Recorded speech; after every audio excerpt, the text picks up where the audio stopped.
Selamat datang. Di depan saya memiliki Samsung Galaxy Z Fold 7 yang baru dan saya akan membuka kotaknya. Bersamaan dengan tinjauan singkat mengenai kualitas pembuatan perangkat, spesifikasi, dan yang terpenting, harga. Jadi,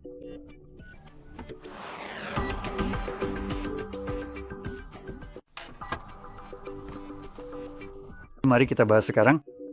Kami punya tab yang keren, mari berharap dengan harga $2.000 semuanya berfungsi sebagaimana mestinya. Dan tampaknya Samsung akhirnya menemukan jawabannya. Selamat, ternyata butuh perangkat seharga $2.000 agar kalian benar-benar menambahkan sedikit strip plastik di bagian belakang supaya tidak robek di tengah jalan. Kerja bagus. Bagaimanapun, di bawah sini kita punya... Tidak ada yang istimewa.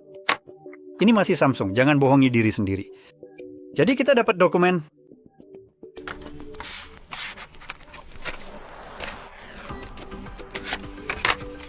Oh, ini dia. Jadi kita dapat dokumen dan kabel. Dan ya itu saja. Ya, itu saja.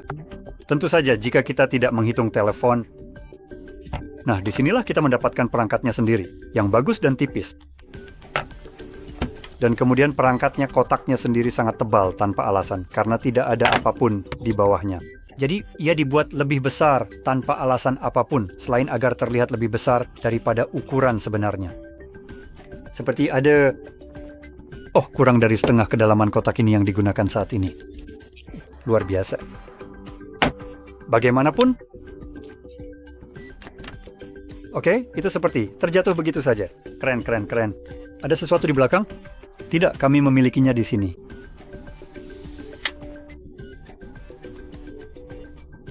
Sekarang aku sudah terlipat dengan rapi. 5 pengguna atau 4. Saya tidak ingat dan pada dasarnya semuanya sama saja. Jadi saya punya beberapa pengalaman dengan perangkat ini. Nah, yang ini akhirnya menyimpang dari apa yang biasa kita lakukan. Dan itu terlihat sangat bagus, jujur saja. Sial, ya, rasanya memang sangat menyenangkan.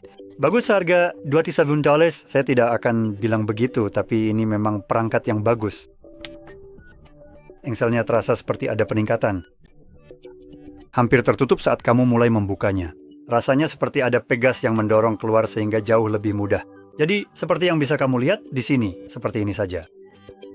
Hampir terbuka sendiri dan membuatnya jauh lebih nyaman, dan saat terbuka langsung terkunci dengan sangat kuat. Jadi,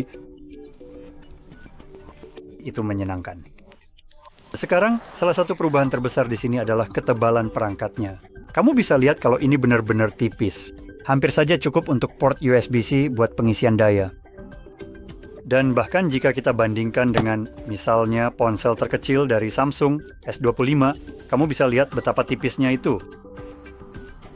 Jadi memang ada perbedaan yang cukup signifikan dalam hal ketebalan. Edge Sound mungkin sedikit lebih mendekati ketebalannya, tapi tetap saja perangkat ini jauh lebih tipis. Sekarang, kalau kita lipat dan bandingkan lagi dengan cermat, terutama saat dipegang dengan nyaman seperti ini di tangan, perangkat inovatif ini terasa hanya sedikit lebih tebal dari ponsel flagship S25 yang sudah sangat tipis dan ramping. Ini menunjukkan kemajuan signifikan dalam desain dan rekayasa perangkat keras modern. Tentu saja itu belum memperhitungkan kameranya, karena kalau kita perhitungkan kamera-kamera besar di sini, saya yakin mereka sendiri saja sudah. Mereka hampir setebal ponselnya sendiri. Itu agak mengkhawatirkan ya. Keren sih kamu pamer ponsel tipis, tapi kameranya masih tetap di sini. Kameranya juga nggak bisa dilepas, jadi secara teknis ponselnya nggak tipis-tipis amat. Secara teknis, ini masih salah satu ponsel paling tebal yang ada. Ya, begitulah. Jadi mari kita mulai dengan spesifikasi layarnya, dan pertama-tama kita akan mulai dari layar cover kalau saya bisa cepat menemukan spesifikasinya. Jadi kita melihat layar dinamik LTPO AMOLED, refresh rate 120 Hz, Corning Gorilla Glass Ceramic 2, berukuran 6,5 inci dengan resolusi 1080x1050 pixel yang menghasilkan kerapatan 422 pixel per inci. Jadi itu untuk layar covernya. Tapi bezel di sekelilingnya masih terlihat jika dibandingkan dengan S25. Saya merasa perangkat ini, sebentar saya aktifkan mode terang. saya merasa bahwa ponsel pintar ini memiliki bezel yang jauh lebih tipis dan juga lebih modern. Dan harganya sendiri kurang dari setengah dari harga ponsel yang satu ini. Jadi sebagai sesuatu yang bisa dianggap sebagai puncak rekayasa, ini masih terasa kurang. Bezelnya masih lebih tebal dari yang saya harapkan pada ponsel seharga $200. Maaf, bukan ratus. Itu sebenarnya akan... Ya, bagus. Pokoknya, sekarang kalau kamu membaliknya atau membukanya, kita punya layar kedua. Dan ini adalah... Lagi-lagi saya bisa menemukannya dengan cepat. Layar 8 inci, 1968 x 21184 pixel, 368 pixel per inci, layar lipat Dynamic LTPO AMOLED, refresh rate 120 Hz, HDR10+, dan kecerahan puncak 26 atau 2900 nits. Nah, dengan demikian, layar di sini saya rasa akan lebih terang daripada layar cover, meskipun itu sebenarnya tidak disebutkan. Jelas, resolusinya lebih tinggi karena ukurannya lebih besar dan kualitasnya jauh lebih buruk dalam hal daya tahan. Sekarang, apapun namanya plastik, tetaplah plastik, tidak peduli bagaimana kamu mendandaninya, dan kamu tetap punya layar plastik di sini. Layar ini terasa empuk. Kamu bisa menggunakan kuku untuk menggoresnya begitu saja. Jelas, lagi-lagi, kalau kamu masuk ke pengaturan, mereka akan memberitahumu untuk tidak menaruh apapun di sini. Karena ini serapu ego orang Amerika zaman sekarang. Ya, mungkin sebenarnya bukan orang Amerika. Mungkin orang Inggris lebih tepat di sini. Karena mereka benar-benar ingin menghilangkan kebebasan berbicara. Karena, astaga, kalau egonya tersinggung. Jadi ini bahkan lebih rapuh dari itu. Dan Samsung juga dengan harga $2.000 memutuskan hanya memberikan satu kali penggantian layar karena lapisan pelindung yang menutupi ponsel ini akan mulai mengelupas setelah beberapa waktu. Sekarang, berapa lama waktu yang dibutuhkan saya sendiri tidak yakin. Bagi saya, saat saya menggunakan Fold 4 atau 5, entah yang mana, butuh waktu sekitar setengah tahun sampai mulai muncul gelembung udara di bagian bawah sini, dan saya harus menggantinya yang waktu itu gratis. Sekarang saya rasa waktu itu, selama perangkat masih dalam masa garansi, Anda masih ditanggung. Sekarang Anda hanya mendapat satu kali penggantian gratis. Penggantian berikutnya akan dikenakan biaya $50. Serius, Samsung, kamu bercanda sama saya? Perangkat ini saja sudah seharga $2.000. Apa kamu mau menguras semua uang saya? Jadi, ya, begitulah kira-kira. Saya ingin menyukai perangkat ini, tapi Samsung tidak membuatnya mudah. Jadi, ya, itu soal layarnya. Sekarang kalau kita beralih ke bagian dalamnya, perangkat ini memiliki baterai 4400 mAh. Karena, jangan sampai mereka benar-benar mau keluar uang lebih banyak lagi saat sudah menguras $2.000 dari kamu untuk benar-benar memberikan baterai tipe karbon silikon. Tidak, ayo kita jujur saja. Baterai lithium ion masih jauh lebih murah, dan itulah kenapa kita hanya dapat baterai 47400 mAh yang payah, bukan 5000 mAh. Seperti misalnya, Honor punya ponsel dengan ketebalan yang hampir sama. Luar biasa, bukankah kamu merasa seperti sudah membelinya? Perangkat premium yang tidak menggunakan komponen terbaik? Tidak, ini tidak berhenti sampai di situ. Ini bahkan jadi lebih menghina lagi. Kecepatan pengisian daya untuk baterai menyedihkan ini hanya 25 watt. Saya akan membiarkan keheningan ini sejenak agar kamu benar-benar mencerna. 25 watt kecepatan pengisian daya lewat kabel. Kalau terdengar seperti kecepatan pengisian yang payah, itu karena memang benar-benar payah. Hampir semua ponsel seharga $100 yang benar-benar paling murahan, paling bawah, bisa mengisi daya secepat ini, bahkan lebih cepat. Ini seperti tahun 2000 lagi.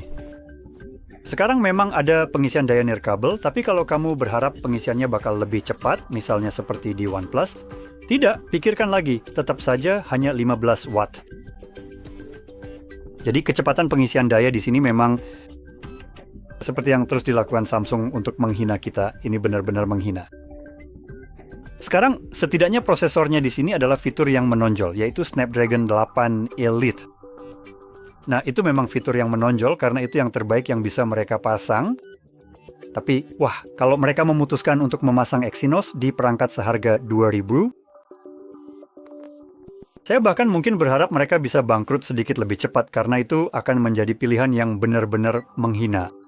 Jadi setidaknya kita mendapatkan prosesor yang memang diharapkan di sini. Sekarang kita punya RAM 12 hingga 16 GB dan untuk penyimpanan mulai dari harga termurah, kita dapat 256 GB penyimpanan. Dengan RAM 12 GB, kamu bisa mendapatkannya hingga 1 TB dengan RAM 16 GB.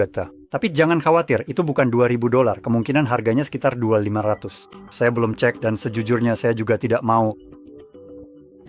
Nah, semua opsi ini, baik penyimpanan maupun RAM, akan menggunakan tipe penyimpanan UFS 4.0 yang cukup bagus. Sekarang setelah itu, untuk urusan kamera ini, saya bahkan tidak bisa menyebutnya tonjolan. Benjolan itu enak dipandang. Ini tidak benar. Jadi, apapun Anda ingin menyebut ini, kekejian rusa jantan, ini. Pertumbuhan kanker yang ada di telepon menampung aperture f1.8 200 megapiksel, lensa lebar 24 mm selalu. Permisi, 10 megapiksel. Oke. 10 megapiksel f2.4.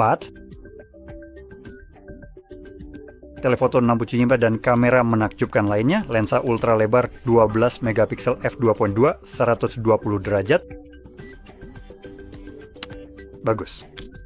Bagaimanapun, dengan kamera ini Anda dapat merekam 8K pada 30 bingkai dan 4K hingga 60, 1080p hingga 240 gerakan lambat.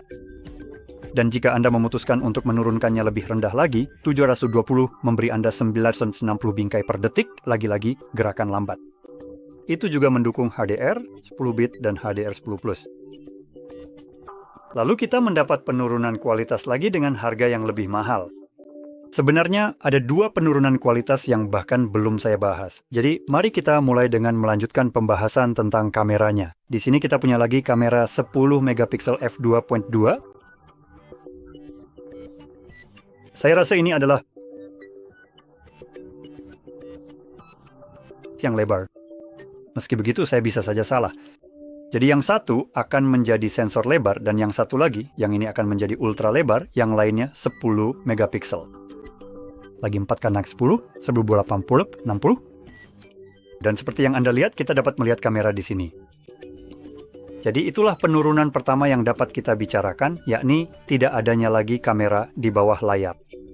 Sekarang saya benar-benar percaya bahwa demi Tuhan, jika kamu sudah punya begitu banyak kamera di ponselmu, kamu sebenarnya bisa saja mengabaikan kamera di dalam. Saya sama sekali tidak peduli tentang itu. Kalau saya ingin selfie, saya bisa lakukan ini dan pakai kamera ini. Atau saya bisa lakukan seperti ini.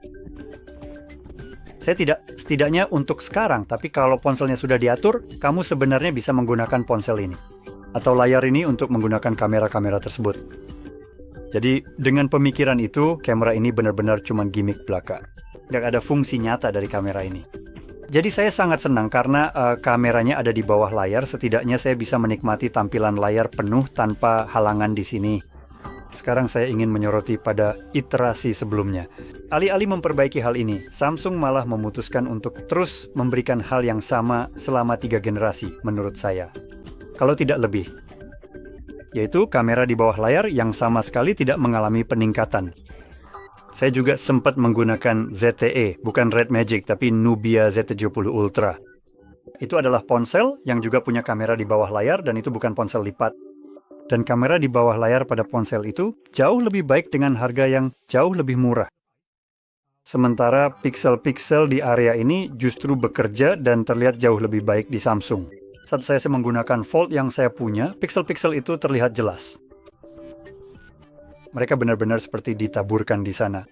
Kamu bisa menghitungnya karena semuanya terlihat terpisah. Jadi benar-benar jelek sekali. Dan Samsung memutuskan untuk tidak memperbaikinya. Tidak, itu terlalu berlebihan kalau kita berharap begitu. Mereka malah memutuskan untuk benar-benar menghilangkannya dan memberikan kita kamera lubang biasa, yang menurut saya malah lebih buruk. Karena kita memang belum punya satu pun di sini, kan? Atau mungkin kameranya kurang. Jadi saya benar-benar percaya bahwa kamera di layar dalam itu sebaiknya dihilangkan saja, tidak perlu ada di situ. Itulah pendekatan saya. Saya punya banyak cara untuk mengatasinya. Dan saya ingin layarnya benar-benar penuh. Jadi memang seperti itulah pendekatan saya. Saya tahu banyak orang entah kenapa juga berpikir seperti itu. Dan saya tidak tahu apakah memang kebanyakan reviewer hanya mengeluh soal fakta bahwa, oh tidak, salah satu kameranya tidak menghasilkan kualitas sebaik kamera lainnya. Masih banyak masalah lain yang bisa mereka keluhkan, tapi yang satu ini bukan salah satunya. Jadi kalau kamu punya masalah kamera dalam, tahu tidak, ada 4 kamera lain yang bisa kamu pakai, tapi kamu memilih tidak menggunakannya. Kamu malah memilih mengeluhkan yang satu ini, dan sekarang Anda mendapatkannya.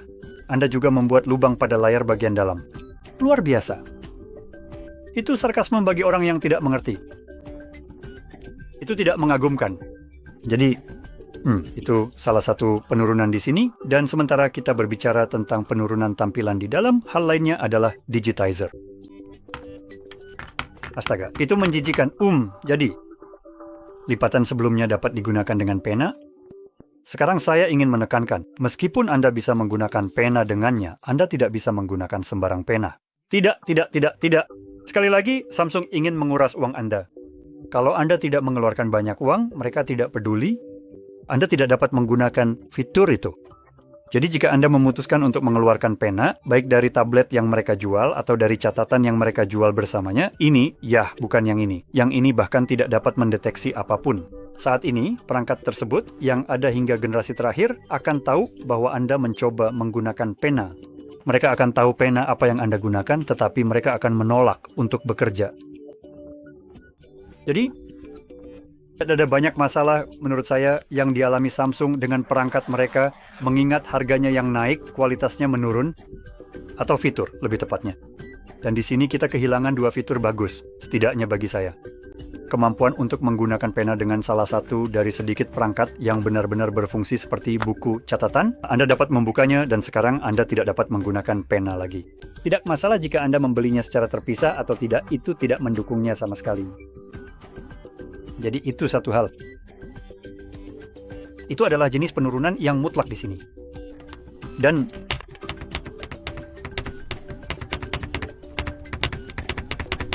itu terasa luar biasa. Luar biasa. Aku benar-benar dapat memasukkan jariku di bawah sini. Luar biasa. Oke. Jadi pada dasarnya itulah perangkat yang harganya sekitar $2.000. Dan jika Anda benar-benar membuang uang, saya tetap akan merasa kasihan jika Anda membeli perangkat ini karena harganya terlalu mahal. Dan sesuatu seperti Honor pada dasarnya menawarkan hal yang sama dengan harga lebih murah. Jadi perangkat itu sekarang sudah berumur beberapa tahun, jadi prosesornya tidak akan sebagus itu. Tapi saya menyebutkan perangkat lain seperti itu bukan karena saya merekomendasikan untuk membelinya. Sebenarnya saya hanya ingin menyoroti betapa gilanya Samsung mencoba untuk terus-menerus menaikkan harga. Mereka menghapus fitur-fitur dan memutuskan untuk mengenakan biaya $200 lebih mahal untuk ponsel ini. Ini benar-benar gila. Harganya benar-benar omong kosong. Ponsel ini tidak 2 kali lebih baik dari Note. Jadi pada kenyataannya, yang mungkin akan Anda alami, dan ini berdasarkan pengalaman pribadi saya, adalah setelah menggunakan perangkat ini akan rusak. Pada akhirnya, kita punya komponen yang bergerak seperti layar lipat. Komponen-komponen ini tidak akan bertahan selamanya. Jadi ada beberapa kelemahan pada perangkat ini. Yang pertama adalah layar lipatnya. Layar ini rapuh, engsel di belakangnya, dan kemampuan Anda untuk melipatnya jelas membuatnya cepat aus hanya karena penggunaan. Hal seperti ini tidak akan Anda alami pada ponsel model Candy Bar biasa. Anda bisa menggunakannya hanya dengan menyalakan dan mematikannya, dan itu akan tetap berfungsi. Tidak ada komponen di sana yang akan rusak hanya karena disentuh atau digunakan sesuai fungsinya. Jadi itu satu hal. Satu-satunya hal yang akan mengalami penurunan kualitas serupa adalah baterai. Itu membawa kita ke poin kedua. Ponsel ini punya 2 baterai, kan? Jadi masing-masing di kedua sisi. Satu di sisi layar, satu lagi di sisi kamera. Dan jika Anda ingin menggantinya, Anda pada dasarnya harus membukanya, lalu mengganti baterai-baterai tersebut. Ini adalah sesuatu yang mungkin tidak akan Anda lakukan sendiri, tapi dari segi kemudahan perbaikan, jelas ini tidak mudah. Dan di atas itu semua, kemungkinan biayanya juga akan lebih mahal untuk menggantinya. Saya sendiri belum pernah mengeceknya, karena memang belum perlu. Tapi kalau dibandingkan dengan sesuatu seperti ini misalnya, Anda bisa langsung membuka penutupnya di sini. Dengan heat gun dan saya bisa dengan nyaman melakukan ini sendiri tanpa khawatir akan merusaknya. Untuk yang ini, saya tidak ingin menyentuhnya karena saya takut layarnya akan patah. Salah satunya, atau penutup belakangnya, karena memang direkatkan dengan kuat dan sulit untuk dibuka, dan secara umum memang merepotkan. Sekarang, seperti yang saya katakan, ini bukan sesuatu yang mungkin akan dikhawatirkan oleh orang-orang yang membeli ponsel ini. Mungkin Anda bahkan tidak akan khawatir membayar untuk mengganti baterai. Karena ponsel ini mungkin akan rusak sebelum Anda perlu mengganti baterainya. Itulah pengalaman saya. Jadi bagi saya, dengan Fold saya, layar bagian dalam ini, konektor yang menghubungkan layar ke bagian lain ponsel, rusak karena sering dilipat. Dan kadang-kadang Anda hanya menjadi hitam, dan telepon memutuskan untuk tidak benar-benar merespons, seperti mencoba menekan tombol daya meskipun telepon menyala penuh. Setelah beberapa menit berbaring, ia akan mulai bekerja lagi. Dan saya adalah orang yang beruntung yang memutuskan untuk membelinya dari toko daring lokal seperti eBay atau semacamnya. Allegro. Dan penjualnya sudah tidak ada lagi, jadi ponsel saya yang rusak, ya Samsung, menolak untuk memperbaikinya dengan layanan OneCare mereka atau apapun mitra yang mereka miliki. Dan mereka memutuskan untuk menolaknya karena saya tidak memiliki bukti pembelian asli yang sejujurnya mereka seharusnya tidak membutuhkannya. Secara hukum, itu tidak diwajibkan. Jadi mereka memutuskan untuk benar-benar bersikap brengsek dan mencari segala cara agar tidak perlu melakukannya. Dan saya mendapatkan semua uang saya kembali setelah menggunakan ponsel itu selama setahun karena butuh waktu setahun untuk rusak. Jadi itulah pendekatan saya terhadap perangkat-perangkat ini. Mereka rapuh dan saya suka konsepnya, tapi saya rasa saya lebih suka eksekusi Surface Duo dari Microsoft. Dua layar terpisah yang saling terhubung dan bekerja setengah bersama daripada satu layar yang dilipat tanpa ada pemisahan. Karena tingkat kerapuhan yang ditambahkan pada ponsel ini terlalu berlebihan dan sangat signifikan menurut saya pribadi. Jadi, saya secara pribadi lebih memilih untuk memiliki ponsel yang jauh lebih tahan lama dan kokoh daripada yang katanya merupakan puncak rekayasa teknologi dan inovasi tetapi ternyata sangat rapuh, padahal saya benar-benar perlu menggunakannya dalam aktivitas sehari-hari. Seperti terbuat dari kaca, padahal yang ini bahkan bukan terbuat dari kaca, lebih mirip plastik tapi tetap saja rapuh. Jadi, ya, saya memang punya sedikit masalah dengan perangkat-perangkat ini. Saya ingin sekali menyukai mereka, saya ingin mereka menjadi lebih baik dan tidak mudah rusak. Pada titik itu saya merasa mereka mungkin akan bagus. Saya memang suka dengan kemampuan untuk membukanya, tapi seperti yang saya bilang, secara pribadi saya tidak akan memilihnya dan tidak akan memilihnya untuk diri saya sendiri. Hanya saja kerapuhan ponsel ini terlalu membuat saya khawatir, dan secara umum, Samsung bukanlah perusahaan yang paling bisa dipercaya di luar sana. Jadi saat ini, saya hanya berusaha mulai menjauh dari mereka, dan tidak membeli apapun dari mereka secara pribadi. Jadi menurut saya di sini mungkin agak sedikit bias ke arah sesuatu yang lain selain Samsung. Saya juga tidak yakin apa lawan kata dari bias. Jadi saya memang sudah punya pandangan negatif terhadap Samsung secara umum. Hanya karena sebagian besar, apapun yang saya miliki sejauh ini selalu rusak dan kebanyakan bukan karena kesalahan saya. Jadi begitulah, itu saja intinya. Sedikit curhat di sini. Tapi semoga saja kamu bisa mengambil pelajaran dari pengalaman saya ini dan bisa mengambil kesimpulan atau keputusan. Jadi kalau kamu merasa ini sangat membantu, jangan lupa untuk like, subscribe, dan terima kasih sudah menonton.